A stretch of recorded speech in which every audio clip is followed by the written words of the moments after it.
Hello everyone, welcome back to my channel. आज हम MSc second sem का topic population growth के बारे में पढ़ेंगे। Growth of organism with non overlapping and generation. इसकी सिनॉप्सी है इंट्रोडक्शन। पॉपुलेशन ग्रोथ यह टू टाइप की होती है, J pattern and S pattern. Third point है मॉडल ऑफ पॉपुलेशन ग्रोथ। इसका फर्स्ट है time lag model and statocyte model. Fourth point है स्टेबल एज डिस्ट्रीब्यूशन। 5 है कंक्लूजन और 6 है इसका रेफरेंस। तो टॉपिक स्टार्ट करते हैं। फर्स्ट पॉइंट है इंट्रोडक्शन। एक स्पेशल जीव जाति की संख्या जो कि एक विशेष क्षेत्र में पाई जाती है उसे पॉपुलेशन कहते हैं। पॉपुलेशन शब्द का यूज जनसंख्या के लिए किया जाता है, किंतु बायोलॉजी की दृष्टि से पॉपुलेशन का अर्थ एक विशेष क्षेत्र में स्थित एक ही जाति के समूह से है। सेकेंड पॉइंट है इसका पॉपुलेशन ग्रोथ। पॉपुलेशन के ग्रोथ करने के तरीके को पॉपुलेशन ग्रोथ कहते हैं। पॉपुलेशन में होने वाली ग्रोथ निम्न टू टाइप की होती है। फर्स्ट है जे पैटर्न, सेकेंड है एस पैटर्न। फर्स्ट जे पैटर्न, तो जे पैटर्न ऑफ ग्रोथ। इस प्रकार की ग्रोथ में शुरू में समष्टि का घनत्व तेजी से बढ़ता है, लेकिन वातावरणीय प्रतिरोध या अन्य कारकों के प्रभाव के कारण यह रुक जाता है। ये कारक भोजन, अवकाश व प्रजनन की समाप्ति हो सकते हैं। इस स्वरूप प्रजनन काल की समाप्ति होने के कारण घनत्व बढ़ने के बाद कुछ समय तक स्थिर रहकर फिर तेजी से गिरने लगता है। यह जे पैटर्न ग्रोथ का डायग्राम है, इस तरह से बनाया जाता है और इस प्रतिरूप को निम्न फॉर्मूले द्वारा प्रदर्शित किया जाता है। Rn = delta N upon delta T.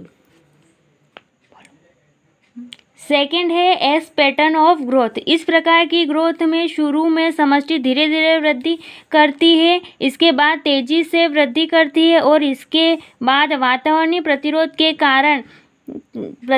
के बढ़ने पर यह क्रमिक रूप से धीमी गति से वृद्धि करने लगती है। यह वृद्धि स्वरूप अधिकांश समष्टियों में देखी जा सकती है।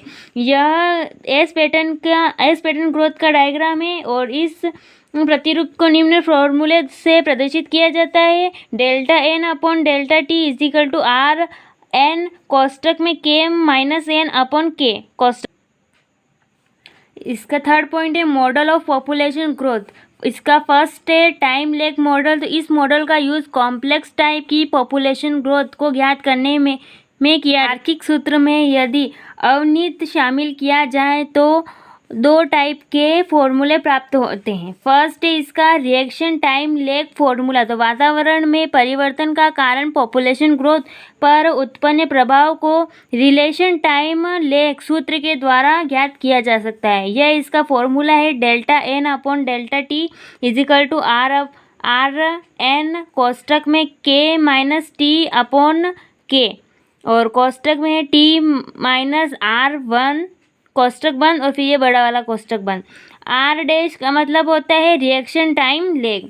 इसकी सेकंड इस टाइम ऑफ लैग मॉडल का बी वाला पॉइंट है रिप्रोडक्टिव टाइम लैग फॉर्मूला। तो प्रेगनेंसी के दौरान या वातावरणीय परिस्थितियों के कारण होने वाली क्षति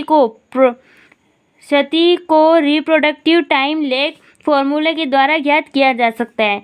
delta N upon delta T equal to R N कोष्टक में टी माइनस जी और कोष्टक के माइनस एन और ये कोष्टक में है T minus R dash upon K और इसमें आर डैश है रिएक्शन टाइम लैग और जी का मतलब है प्रेगनेंसी लॉस। इसका मॉडल ऑफ पॉपुलेशन ग्रोथ का सेकेंड पॉइंट है स्टेटोसाइट मॉडल। पॉपुलेशन में होने वाले जीव संख्या वृद्धि के संभावित परिवर्तन अप्रत्यक्षशील घटनाओं के कारण रूपांतरित हो जाते हैं। इन अप्रत्याशित रूपांतरणों को इन मॉडल में शामिल किया जा सकता है। इसका 4 वाला पॉइंट है स्टेबल एज डिस्ट्रीब्यूशन। किसी भी पॉपुलेशन के सभी सदस्य समान एज वाले नहीं होते हैं। कुछ सदस्य युवा, कुछ प्रौढ़ एवं कुछ वृद्ध होते हैं। अतः पॉपुलेशन में विभिन्न एज के सदस्यों की तुलनात्मक निरूपण एज डिस्ट्रीब्यूशन कहलाता है। एज डिस्ट्रीब्यूशन अनेक कारणों के द्वारा प्रभावित होता है। साम्यतः तीव्रता से वृद्धि करती हुई समष्टि में युवा सदस्य की संख्या अधिक होती है, जबकि पतनशील समष्टि में वृद्ध सदस्यों की संख्या अधिक होती है। जिस समष्टि में युवा सदस्यों की संख्या अधिक होती है उनमें प्रजनन दर भी अधिक होती है। बोर्डनिमर ने एज डिस्ट्रीब्यूशन को 3 श्रेणियों में रखा है: pre reproductive age, reproductive age, post reproductive age. और विभिन्न प्राणियों में इन तीनों एज की अवधि अलग अलग होती है। मनुष्य में तीनों ही एज लगभग समान होती है। Thank you everyone. आज का टॉपिक आपको कैसा लगा कमेंट में ज़रूर बताएं। नेक्स्ट वीडियो आपको कौन से टॉपिक पे चाहिए ये कमेंट करके ज़रूर बताएं। और इस टॉपिक को आप ज़्यादा से ज़्यादा share, like, comment and subscribe कर दें चैनल को। Thank you.